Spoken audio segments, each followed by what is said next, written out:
It's now my pleasure to turn the program over to Greg Toy, President of EMS Incorporated, and Mark Wright, morning news anchor with Q13 here in Seattle, who will introduce our program speakers and get things underway. Gentlemen, it's all yours. Please give a warm welcome to Career Ambassador, the Honorable Ryan C. Crocker.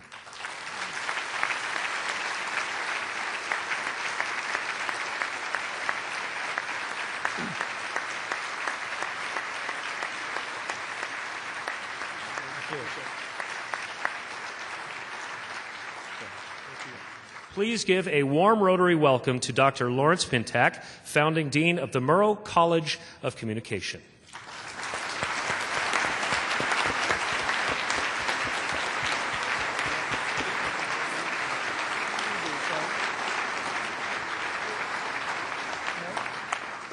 Truth to power. For a journalist, it can make a career. For a diplomat, it can kill one. My guest today is a man who has spent his career speaking truth to power. I'm Lawrence Pintack, Founding Dean of the Edward R. Murrow College of Communication at Washington State University.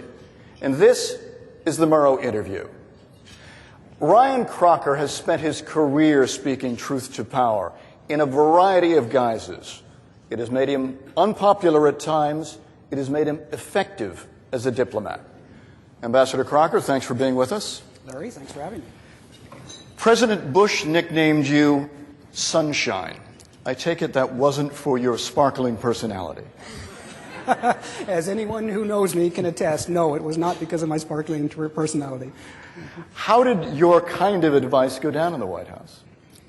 I arrived in Iraq in 2007, March 2007. It was the time of our last best effort in Iraq, what's popularly known as the surge. And I found really right from the beginning the White House, the State Department, the other elements of government were very ready to listen to objective assessments from the field, from me, from my military colleague, General Petraeus. No one asked us to gild any lilies, and certainly no lilies were gilded. You and I first met in Beirut in the 1980s.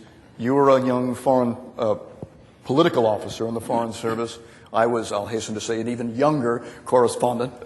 At the time, you and then U.S. Ambassador Robert Dillon were essentially head-to-head with the Reagan and White House. They saw the Lebanon conflict as an extension of the Cold War. You and Ambassador Dillon and others in the region were saying not the case. They ultimately won. They pursued the policy they chose not long after the U.S. Marine barracks were destroyed. Frustrating? Again, one of the many definitions of tragedy is being able to foresee bad outcomes and being unable to really affect their course. In Lebanon, I could not foresee some of what would happen after 1982, but I was deeply concerned that given the magnitude of what we were doing, given the historical context against which we were doing it, that we would be unleashing forces that we could not only not manage, but not even predict. Is there a dotted line from what happened then to what we face now? I think we've got to be very careful as Americans not to draw too many lines or connect too many dots in what is a hugely complicated part of the world. You've lived it as a professional correspondent. You've studied it as a scholar. Trying to understand in the region in its own terms and seeing where the dots connect from a regional perspective may be more important than trying to do it from this side. But certainly what was set in motion in 1982 has had repercussions, all sorts of repercussions throughout the region, repercussions that we're still dealing with today. You've lived through, or professionally lived through, every administration since Nixon. That's a lot of different political streams and philosophies. How do you, as a Foreign Service officer in the field, communicate that complexity of the Middle East and South Asia to this rotating cast of characters? Well, obviously, in my own case, I didn't do it particularly well. What I have found with every administration I've dealt with is that, you know, they are serious people, serious about trying to do the right thing, and generally open to hear assessments and advice from the field, obviously to a point. Where that point is, of course, can be critical in determining outcomes. I think it's important that when America looks at its foreign service, and certainly when foreign service officers look at their calling, that they see it conceptually as very similar to military service. We can and should give advice, but when decisions are made by elected political leaders, we stand up, we salute. Whatever we may think about that decision, it's then our obligation to do our level best to implement it, just as our military comrades do. You were in Beirut in the embassy when it was blown up in 1982. You were on a plane on final approach to New York City on 9/11. You watched as the second plane crashed into the World Trade Center. What was going through your mind? Well, I think I was one with all Americans at the moment, because initially it is simply shock. It didn't take me too terribly long to connect a few dots. I recalled that the great Tajik leader in Afghanistan, Ahmed Shah Massoud, had been killed by a suicide bomber a few days before 9/11, and it was on a very long, circuitous drive back to Washington, D.C. the following day that I figured out in my own mind that the Massoud assassination had a link to 9/11, and that in turn linked back to Afghanistan and Al-Qaeda. And look, Larry, for me, like for you, the war on terror and its modern incarnation started a very long time ago, for me in 1983. But 9/11 was the day that war came home to American soil, and I knew that we were in a new era. And while, again, I couldn't predict the course, I knew that we had a very long, very hard fight ahead of us. That fight took you to Afghanistan. We'll come back to that in a minute, but it also took you ultimately to Iraq several times. Shortly before the invasion of the U.S. invasion of Iraq, you sent a memo to the Secretary of State saying unseating Saddam would be a disastrous move. Would that be fair? Without trying to be cute and clever, because it never works with first-rate journalists, that was a classified document. It remains a classified document. I've never characterized in detail its content. What it generally sought to do was lay out the possible consequences of military action to break down the Saddam regime. What could happen not the day after, the week after, but 6 months, 2 years, 5 years after. What I like to call third order, fourth order, 20th order consequences. I can't say it was hugely accurate in its predictions, but my effort was simply to lay out that when you unleash these kinds of forces, you're stepping into the unknown. You're taking a huge risk because you can't calculate what is going to come next. That was really the thrust of what we were trying to do with that memo. Not long after, you find yourself going into Baghdad as essentially the senior career Foreign Service officer. How do you get from saying, in some diplomatic language, that this isn't a good idea to going in and helping implement it? Well, again, that comes with the notion of foreign service as it does with military service. Once our forces crossed the line of departure, the debate was over. It didn't matter what you thought about it. Once we were in, all of us in the service, military and civilian, I think had an obligation to do everything we possibly could to work for the best possible outcomes. So I spent exactly 0 time in Baghdad in 2003 on the what ifs, or we really shouldn't have. It was all about where do we go from here? You were there about 3 months or so. Right. You helped put together the coalition, the Iraqi ruling council. In journalistic circles, you left. In journalistic circles, the word was Crocker went in, took a look around, said, "This is Beirut all over again. I'm out of here." Well, journalistic circles couldn't possibly be wrong.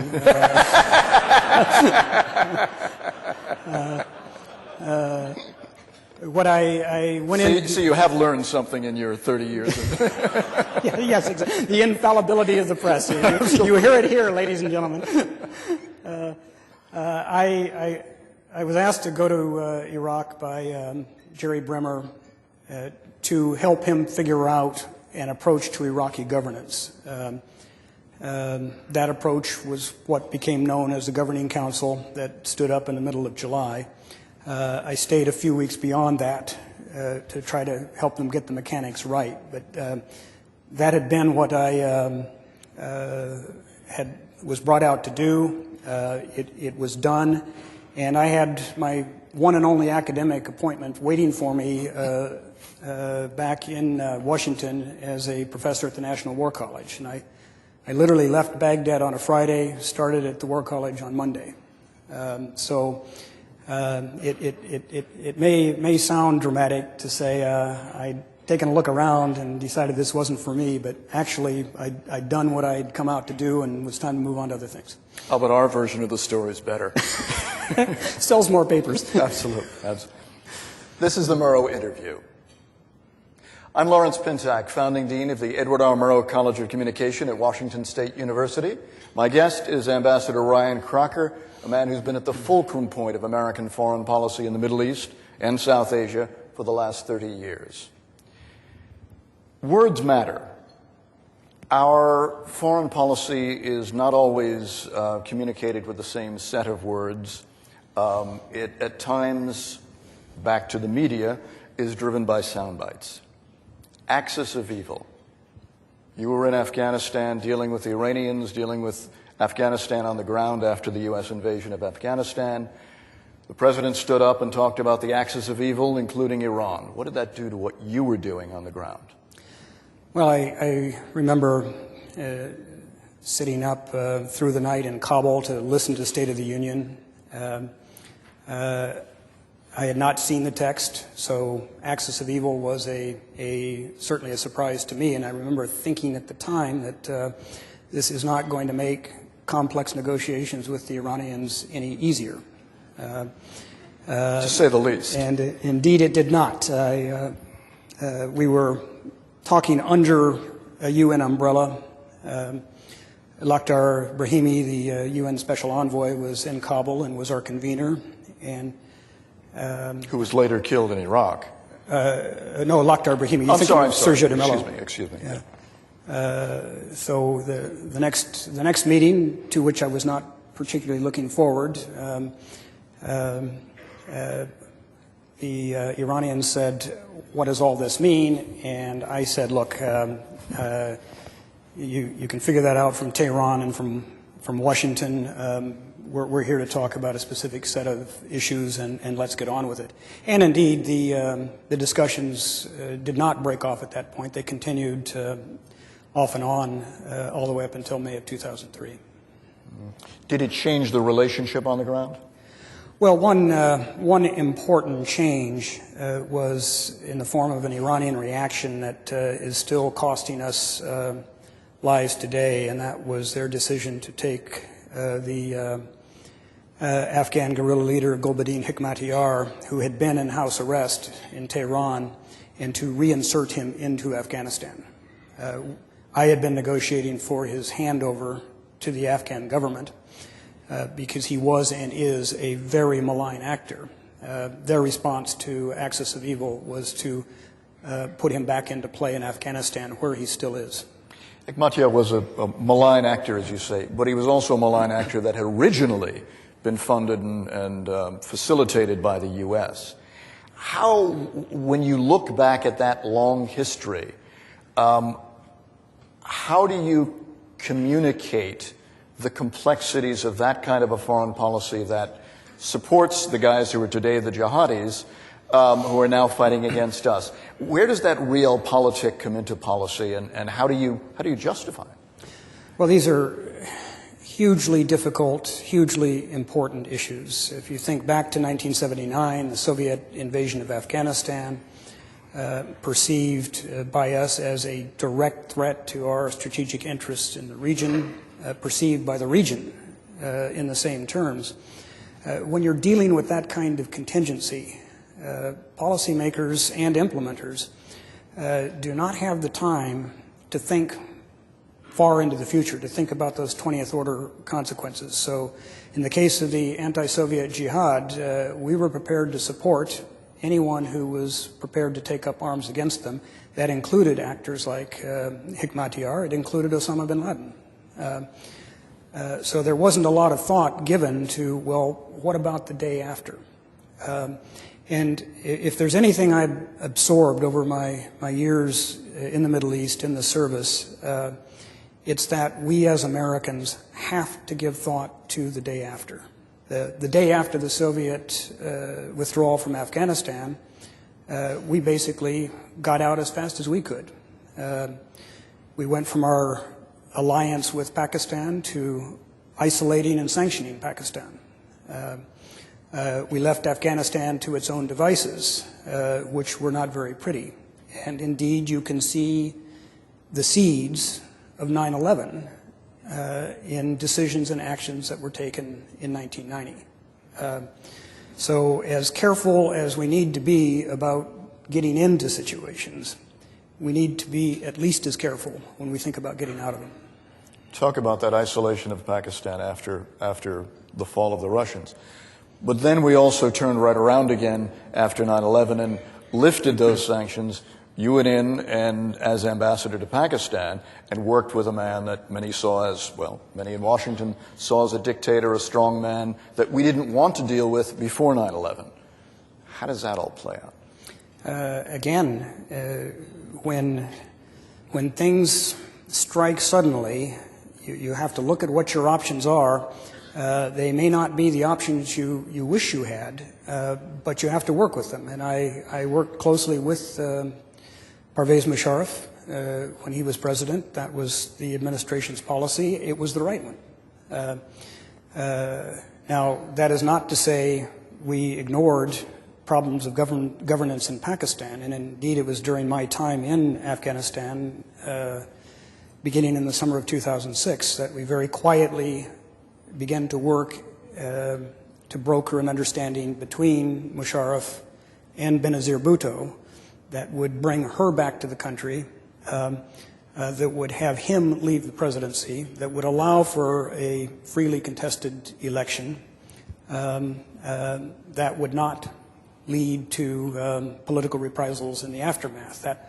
That almost worked until Benazir Bhutto was assassinated. And again, it's a hard law of this region. Sometimes terrorism works. It worked in bringing down Benazir Bhutto. It worked, we just mentioned briefly, Sergio de Mello. When the Iraqi Governing Council was established in July 2003, there was only one non-Iraqi on the stage. That was Sergio de Mello, with the UN flag behind him, because he was prepared to lend the weight and legitimacy of the United Nations to these initial post-conflict efforts at governance. When he was killed 3 weeks later in the bombing of UN headquarters, it effectively removed the United Nations from the field. So as we look at a region that has been marked by acts of terror, and acts of terror that have reached beyond the region, obviously, it's important to remember that it's not, as some of our pundits say, mindless terror. These are actions with political aims, and sometimes they work. Among the things that drive that terrorism is the perception of American hypocrisy. We hear in the region again and again, you support democracy, then as soon as Hamas is elected, you roll back on democracy. You allow Israel to have nukes, you come down on Iran for having nukes. How does this perception of policy impact the reality of policy? There was a very good comment, I think, from the chairman of the Joint Chiefs of Staff a few weeks ago, in which he sort of took on this whole issue of how well we communicate and said, look, it's not about words, it's about policies, it's about actions. If we have the right... It's the policy stupid, right? It's the policy stupid. If the policies are right, they will communicate themselves, and I would commend those comments to anyone who seriously follows international affairs.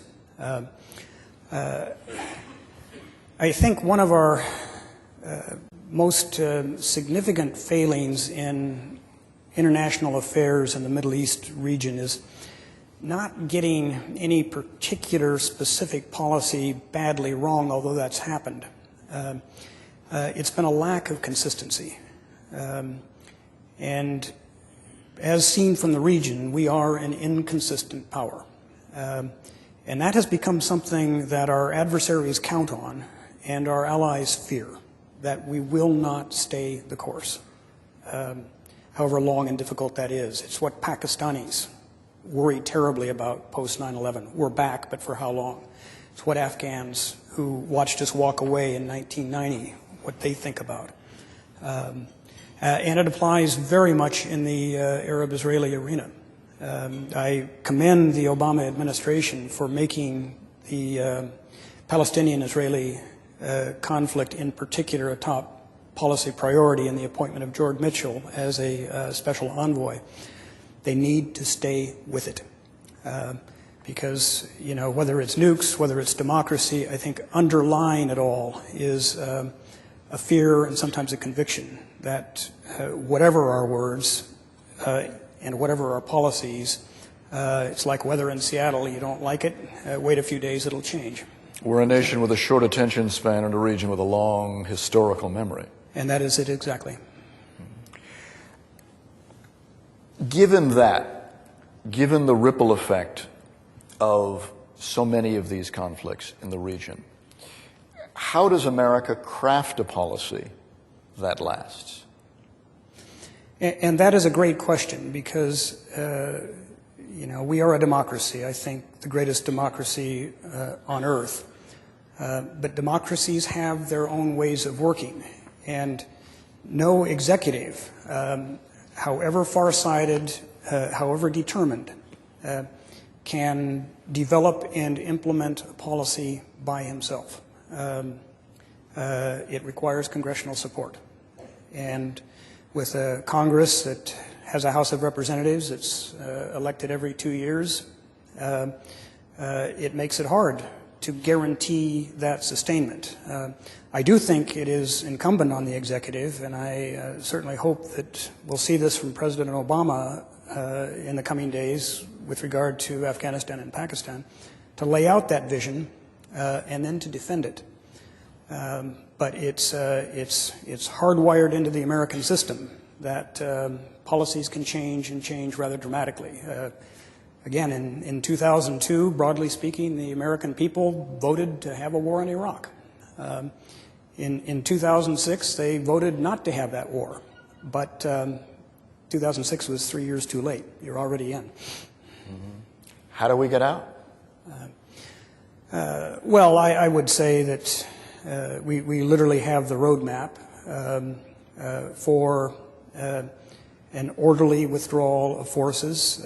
I say that, of course, because I was the senior negotiator for those agreements, so they're great. They've got to be great. But what they did was take the issue of U.S. presence largely off the table of political debate, both in Iraq and here in the United States. You know, we still have almost 130,000 troops in Iraq, but with the exception of really bad days like yesterday when we lost 4 soldiers to IED attacks, it just isn't a front-page story because you journalists, have, you know, with your lack of consistency, have gone on to other stories. What? Which is fine with me. Let's get this off the table, move it in the right direction, that will have all U.S. forces out of Iraq by the end of 2011. Use that period for a measured, steady handover to the Iraqis. And let's see if we can turn a page in history. This is the Murrow interview. I'm Lawrence Pintack, Dean of the Edward R. Murrow College of Communication at Washington State University. My guest, Ambassador Ryan Crocker, the most recently served as U.S. Ambassador to Iraq. And we're in front of a live audience at Rotary International in Seattle. The media. Media took, and I was among those who wrote about it, took a lot of hits for the coverage of Iraq.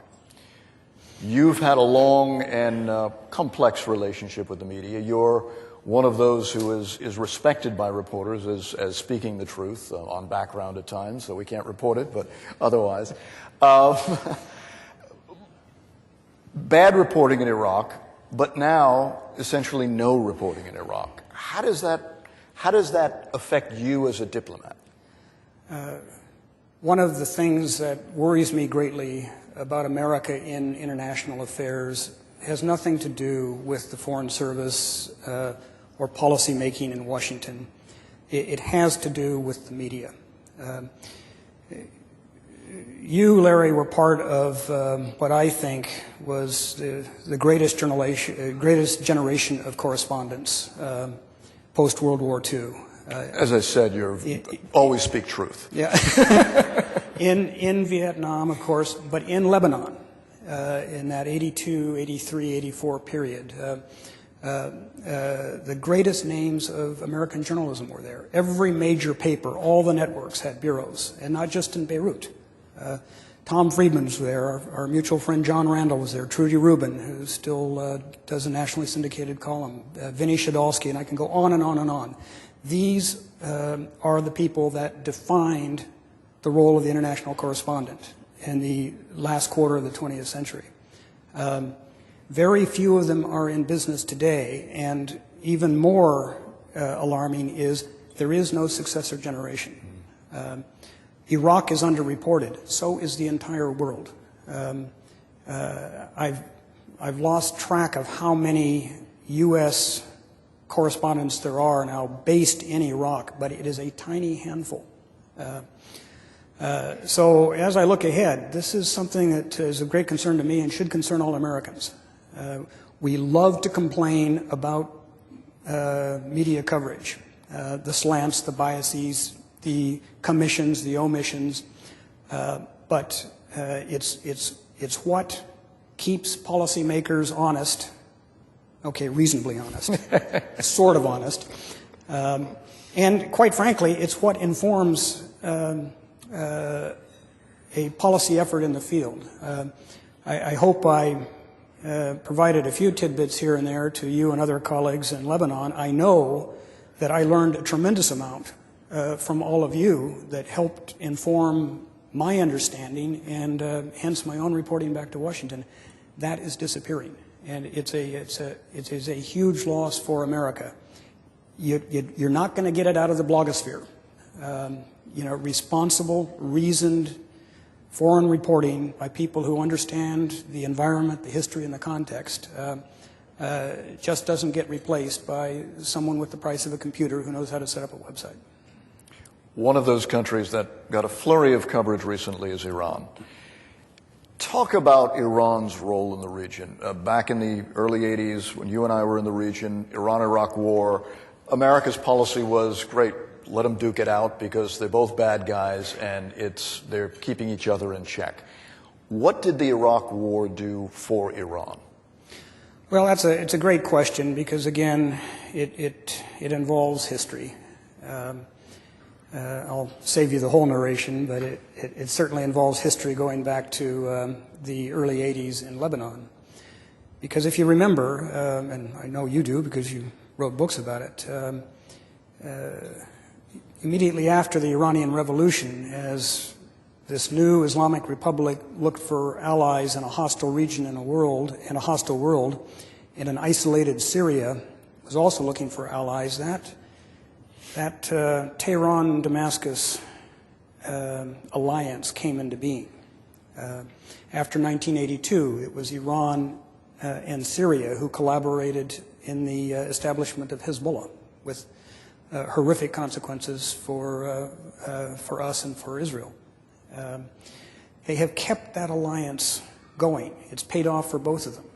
Support for Hezbollah, support for Hamas, and after 2003, working together, Tehran from one side, Damascus from the other, to support various aspects of the insurgency inside Iraq. And here, again, I come back to that point on consistency. There were lots of lessons learned in the early 80s in Lebanon, but I think it's important to understand lessons our adversaries learned.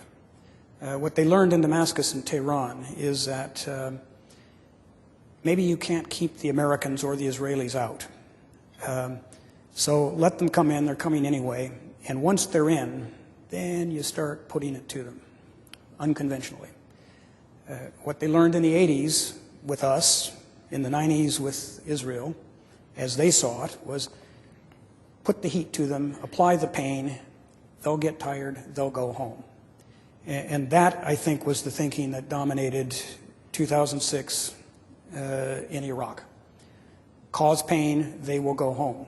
And here is one of the less understood aspects of the surge, in my view.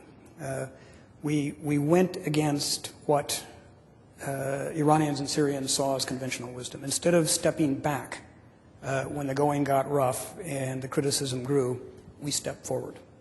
And I think that's something the Iranians are still trying to digest and adapt to, because it has not been a good couple of years in Iraq for Iran. As Iraqis increasingly recover their national identity, look back to that awful 8-year war with Iran, and see Iran again as a hostile force. So I think Iran is something on a back foot with respect to Iraq. We'll see what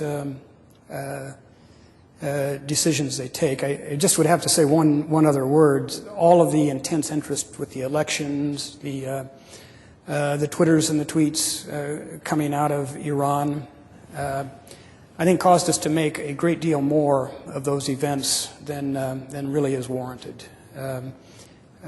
Sadly, there is no emerging, powerful, democratic, possibly pro-Western opposition emerging inside Iran. This is like the Directory period in France. The bloodshed of the revolution may be over. Now it's a competition for power among different elements of the establishment. And again, I think in part because of the ease of access through the internet, we really misread what I'm afraid has turned out to be a very transitory phenomenon. If you were there in Tehran, we'd have a different story. You know all the players in the region. You've had access to all the intelligence. What keeps you awake at night? Actually, very little keeps me awake at night. Very little ever did, because in my line of work, like in yours, if things keep you awake at night out in the field, you die of exhaustion pretty soon. The things I worry about during the daylight hours, again, are American consistency and staying power. I was hugely troubled to read that a majority of Americans now think we should pull out of Afghanistan. Again, we pulled out of Afghanistan once. The consequences were not happy. And I can tell you that what our adversaries are hoping for is that we'll do it again. So I hope, in spite of the cost, in spite of the price that the real American heroes are paying, and the real American heroes, incidentally, are not people like me. They're people like the Lance Corporal and his comrades who are fighting and dying to keep this country safe. In spite of that price, I hope we can muster the consistency of purpose to ensure that we don't let another set of 20th order consequences take root and hit us again in our own home. So that's what worries me. And the other thing that worries me is what I touched on. Americans can't be expected to make informed decisions, make decisions that involve sacrifice of blood and treasure if they don't have the facts. The administration has the obligation to lay out the vision, to lay out the needs, and to talk about milestones to know if we're achieving progress. But you have to have that responsible media that portrays all of this to the American people in an objective and responsible fashion. And I am increasingly concerned that we're losing that ability to, as a citizenry, to understand and assess what's happening in the world around us. Last question. A mutual friend of ours recently said, "It's good to see he got out alive." Did you ever wonder? Well, this is something that one could pose to you and to our mutual friend just as easily, and you know the answer. When you're in the middle of it, oddly enough, that's not really what you're thinking about. You're thinking about getting the story right. You're thinking about, in my case, what's the next step? What do I recommend to Washington? Where do we go from here? It's only when you're a little bit distant from the fight that you wonder, my goodness, how did I ever get through that? Ambassador Crocker, thanks so much. This has been the Murrow interview. For the Edward R. Murrow College of Communication at Washington State University, I'm Lawrence Pintack.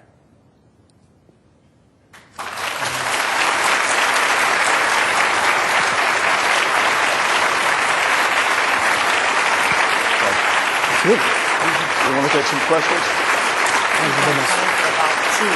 Okay. Would you guys like to stay after if anybody's interested? Sure. Thank you, please.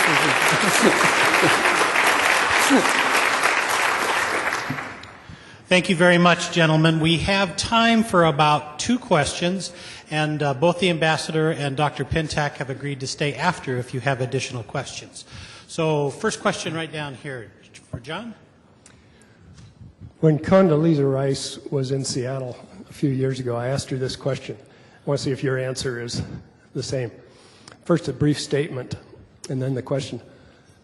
Women are oppressed, subjugated, disrespected, and essentially treated like chattel in much of the Muslim world. To what degree is the liberation of women in the Muslim world essential to ultimate elimination or diminution of terrorism? Well, it's an important question, and there is no doubt that the status of women throughout much of the Middle East is a highly difficult one, but it's a varied one. We were talking about Benazir Bhutto.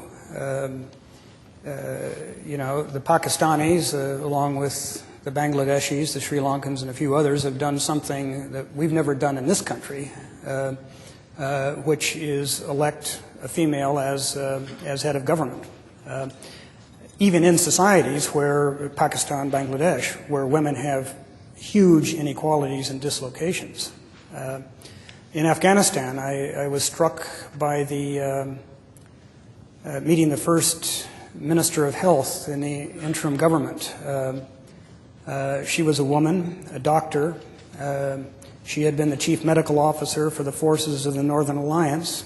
And when Kabul fell to the Taliban in the 90s, she had declined to retreat because she couldn't get all her patients out of the hospital. So she stayed behind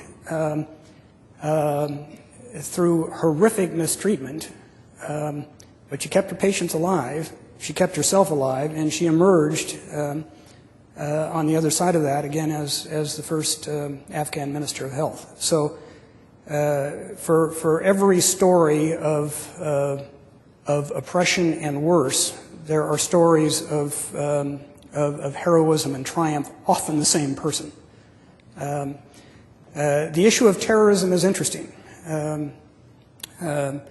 because as women have distinguished themselves in politics and other pursuits, there have been some notable female terrorists out there as well. One of them we're still hunting, an Al-Qaeda operative. And of course, when Larry Pintack and I were in Lebanon, we remember the days of the female terrorists in groups like the Popular Front for the Liberation of Palestine. So terrorism, I'm afraid, is an equal opportunity employer. These women were not carrying out their actions for the sake of liberating women in these regions. It was for a broader political agenda. But the bottom line remains the same. Until the Middle East, until any region of the world can make use of the talents of all of its citizens, can give equal opportunity to all of its citizens, they are not going to prosper, and stability is going to be a difficult task. But bear in mind, these are things we learned the hard way in America. And I would imagine, I would hope my former boss also made note of that, both as a woman and as an African American. You get what you fight for, you get what your friends will help you fight for. You don't always get what is just. And I know that women in this region are going to continue that struggle. I know that we will support it. But we should also exercise, I think, a certain amount of modesty and humility. We didn't exactly get it right in terms of equal opportunity and equal treatment when we set up this country either. We're pretty much out of time. So as I mentioned a minute ago, Dr. Pintack and Ambassador Crocker will stay after if you'd like to address a question to them personally.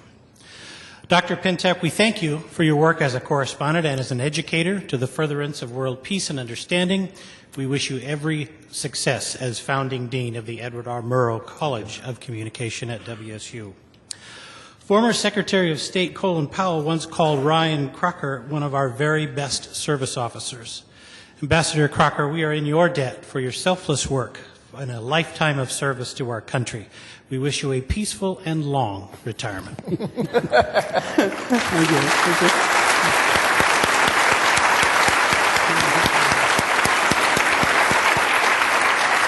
Thanks again to all of today's participants. Next week, September 16th, we'll be right back here at the Westin Hotel. Seattle Rotary has a rich history of presenting informative political content, and next week will be no different as we host a political exchange between King County Executive Hopefuls Susan Hutchison and Dow Constantine. This is your chance to directly address your questions and concerns to the candidates, so don't miss it. You probably understand by now that the Edward R. Murrow School of Communications is one of the preeminent journalism schools in the country. But I've heard in recent years they've changed their curriculum a bit. For example, when our own Mark Wright attended, there was a little-known headline writing class that was eventually dropped. I did a little research and was able to find a term paper written by Mark back in the day, and I'd like to share some of his best headlines with you. Something went wrong in jet crash, experts say. Juvenile court to try shooting defendant. Local high school dropouts cut in half. War dims hope for peace. Typhoon rips through cemetery, hundreds dead. Study shows teen pregnancy drops off significantly after age 25. 2 convicts evade noose, jury hung. Cold wave linked to temperatures. And finally, if the strike isn't settled quickly, it may last a while. Thank you all for coming today. We'll see you next week. We're adjourned. Seattle Rotary Online is made possible in part by a grant from First Choice Health, working with the Washington Health Information Collaborative to use technology to bring better health care to patients throughout the Pacific Northwest. First Choice Health.